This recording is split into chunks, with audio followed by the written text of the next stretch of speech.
100 metres of sediment on its bottom. But reaching the lake is a major challenge. It's covered by 4 kilometres of ice. Lake Vostok was discovered almost by accident 5 years ago during a drilling project. The ice core contained air bubbles which gave scientists an amazing insight into the local atmosphere over 4 climactic periods. That's more than 400,000 years. The data confirmed information about greenhouse gases and global warming, and it's this sort of information which will be invaluable to science. I think for all of us this is a interesting time. A major workshop and conference was put into place to set out the long-term plan to study the lake. Biologists are fascinated because it's one of the planet's few extreme environments. We know a lot about life in hot springs, however the other end of the scale is something we don't know much about. NASA is also showing interest in the project. Its Origins of Life program involves traversing, exploring and penetrating large icy surfaces like the polar ice caps of Mars. The technology needed to do this would be similar to that needed at Lake Vostok. NASA says Lake Vostok shares many characteristics with Jupiter's moons, Callisto and Europa. Europa is a moon about the size of our moon. It has an icy shell. The icy shell is about the same thickness as the ice over Antarctica. Underneath the icy shell, there's an ocean, which is vast, deep and dark. There's more water in that ocean than there is in all of ours, say NASA scientists.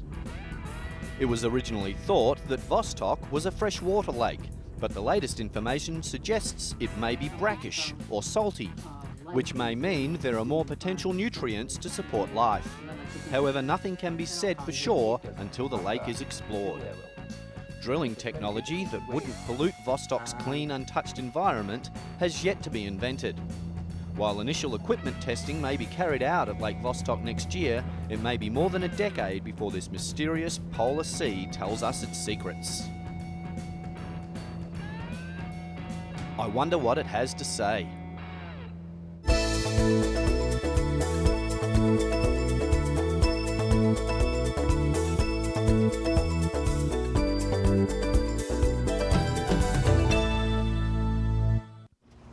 It may look like your average suburban house, but this home is a combination between cosy family life and the latest information technology.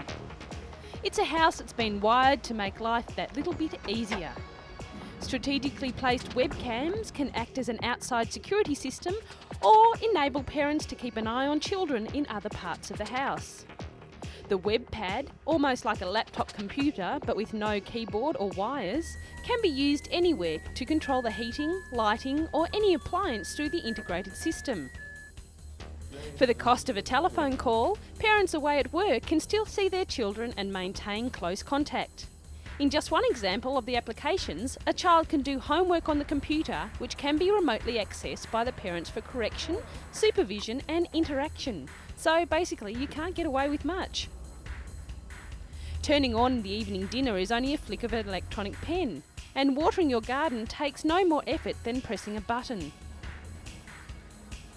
You could say this house takes the hard work out of life. Next time Dad can't make it home for dinner, he can still be involved with the family meal. Now we just need smell cam.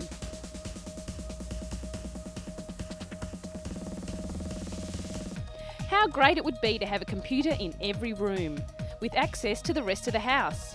I wonder if it'll pick up your laundry for you. The control centre of the system can fit easily into a broom cupboard, and the components positioned throughout the home.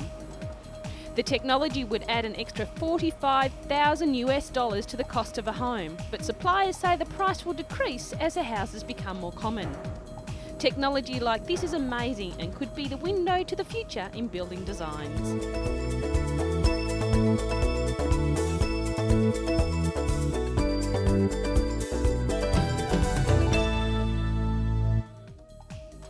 Still on the future in technology, here is the internet working at its best. This new internet system allows blind people to go supermarket shopping from the comfort of their own home. This is Hugh Hudley doing his weekly shopping. The partially sighted worker is using the internet system on his home computer that uses a voice to describe the goods on the shelves. It also shows what's available and guides you through the whole process. The system, called Access, has taken more than a year to develop, but it's changed the life for people like Hugh. His final shopping list is sent at the click of a mouse. At the store nearby, Hugh's computer order is being transformed into reality. The goods are scanned and put in a basket. The new system works in the same way as online shopping and takes 6 million orders a week. Next step, the groceries are loaded up in the delivery van. The delivery driver offers an added service to blind customers, ringing to say that they're on their way. When the delivery arrives, the driver carries the groceries inside and even packs them away. The cost is £5 a delivery, the same as the standard service. For Hugh, this means he has more time to do other things rather than shopping.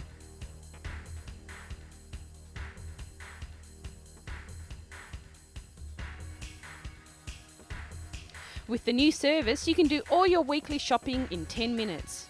For Hugh and many blind or partially sighted people, it's a new and fantastic change to their lives.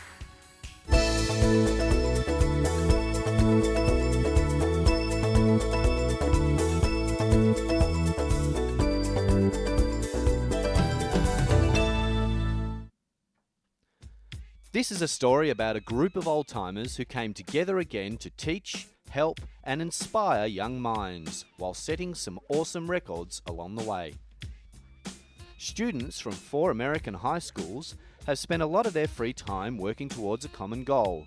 That is to set the Guinness record for the world's largest paper aeroplane. Dr. Ferdinand Grossfeld, a supervisor working at NASA's Langley Research Centre, came up with the idea as a way to get students excited about engineering and science. He then approached 4 accomplished engineers retired from NASA to serve as advisors on the project. They taught the students aeronautical concepts like lift and drag, then let them come up with their own designs. They were fast learners by the looks of things. So they moved on to the next task. The record they were asked to break was to construct a plane with a 4.8 metre wingspan and flying a minimum of 15 metres. Paper and glue were the only materials allowed in construction. The greatest challenge was keeping the planes from collapsing under their own weight, but this was overcome with a clever tube rolling technique. Fly-offs in the Hampton City Schools gym were used to check the students' ideas. Although this 5.4 metre version seemed capable of breaking the record, the students decided to work towards an even larger model in case someone else established a new mark before their attempt.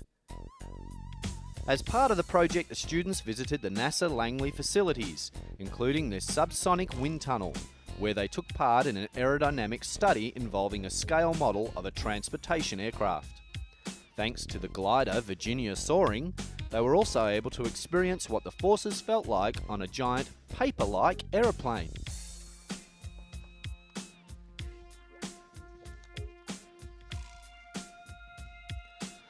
Finally, the day the students had been waiting for came. In a hangar at NASA Langley, they hoisted their 7.2 metre model onto a platform as specified in contest regulations. With record officials and supporters on hand, Kevin Kelly let the plane fly. It had to go 15 metres to break the record. It travelled nearly twice that far, and the students weren't done yet. With Will Perry doing the honours, they broke their own record using this 8.4 metre version. Then, as a grand finale, they launched a 9 metre craft, achieving yet another new milestone of just under 34.5 metres. The record-setting craft will now be displayed in Virginia's new Air and Space Centre alongside other historic planes.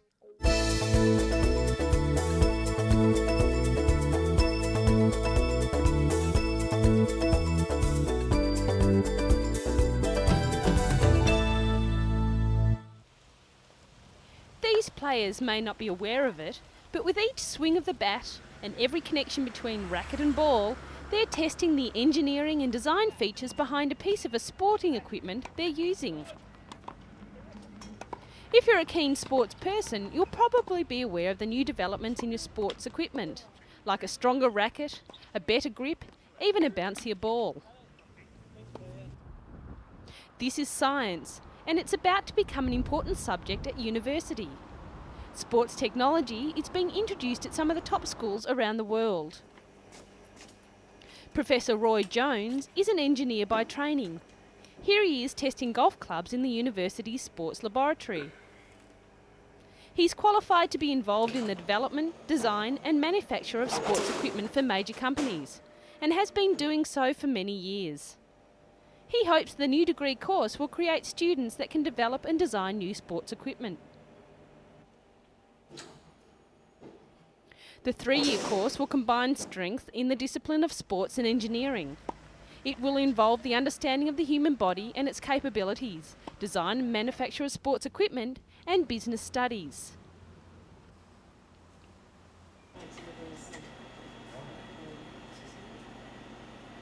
This tennis ball cannon is firing balls at an angled racket. The camera and computer attached can track the velocity, spin, launch and rebound angles of the ball at a certain setting. Changing the tensions of the racket will give different measurements. Understanding this science will help students develop design changes which could lift the game itself. The information is vital to the sports equipment industry, which is worth almost £10 billion, and not surprisingly, given the money involved, is an extremely competitive market. The Bachelor of Science in Sports Technology degree is an area that any keen sports person could head into.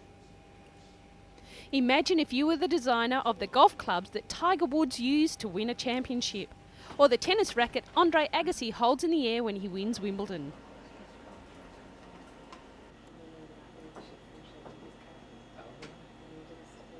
It's another avenue of science that's bound to attract a lot of attention.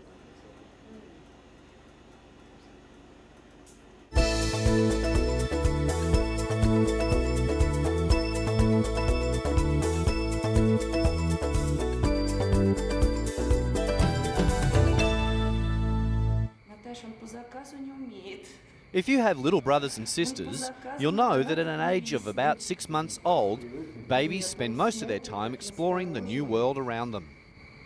This little guy's just the same. In the mornings, he is busy climbing ropes and playing with toys in a special room at the Moscow Zoo.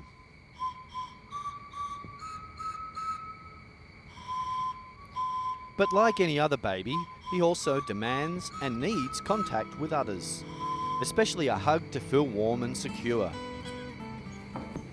Unfortunately, this beautiful baby was rejected by his mother, and so he gets his loving from the zoo's keepers. His mother, a 15-year-old orangutan, was also an orphan and brought up in the zoo. When she had her baby, she just didn't have any mothering instinct. She tried to take care of her baby in the hours after birth, but didn't know what to do. She lost interest and her milk disappeared.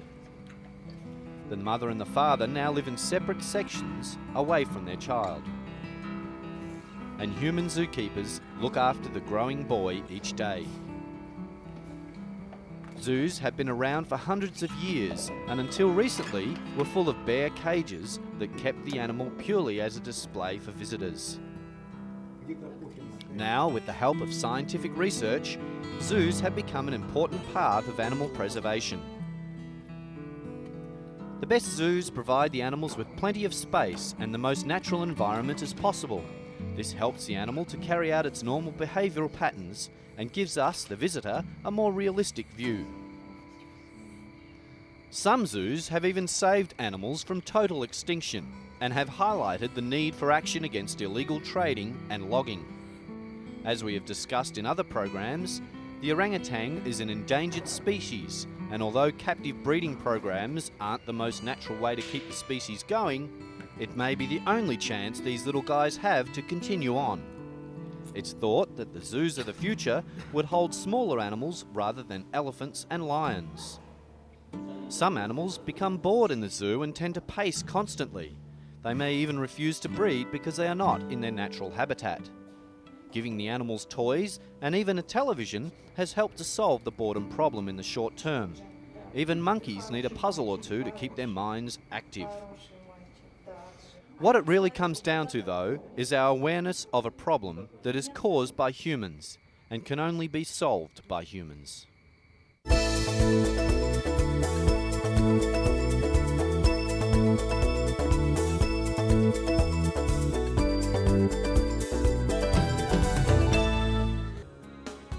After an oil spill off the coast of Australia recently, the Tasmanian Conservation Trust made an appeal for woolly jumpers to protect these tiny fairy penguins.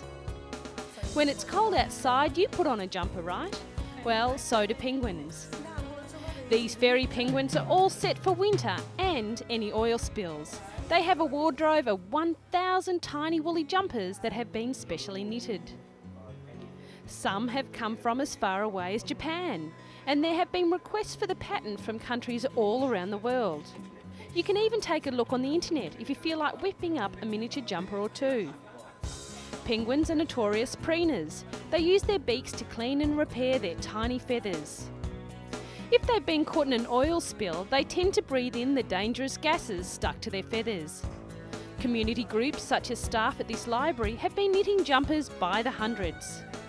The jumpers cover the 40-centimetre tall penguins from neck to ankle and come in a variety of colours and designs. Even a black and white tuxedo jumper, complete with bow tie. Fairy penguins or little penguins are common all along the southern coastline of Australia. They live in burrows in the coastal dunes and go out to the ocean, quite a long way, foraging for food each day, returning to their burrows at dusk. In their search for food, they quite often meet with oil spills. This sticks to their feathers and they need a good scrub to remove it. Volunteers are often on hand to help these penguins to return to the sea. Knitters, most of them old ladies in nursing homes, have made jumpers in a variety of styles, often using their favourite football team colours. They also use scraps of wool to make patchwork jumpers. Finally free of their home knits, these little guys make a run for it, free to return to the place they like best.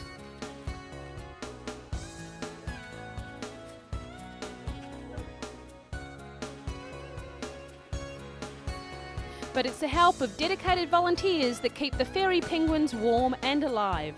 So until the oil stops flowing, these knitters will keep going.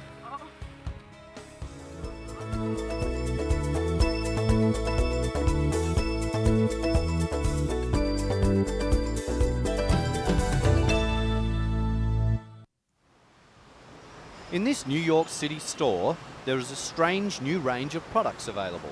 They are called the Do products, and their aim is to get people involved in the creation of their own furniture. The product line, called Do Create, is the first product line from a brand new concept called Do.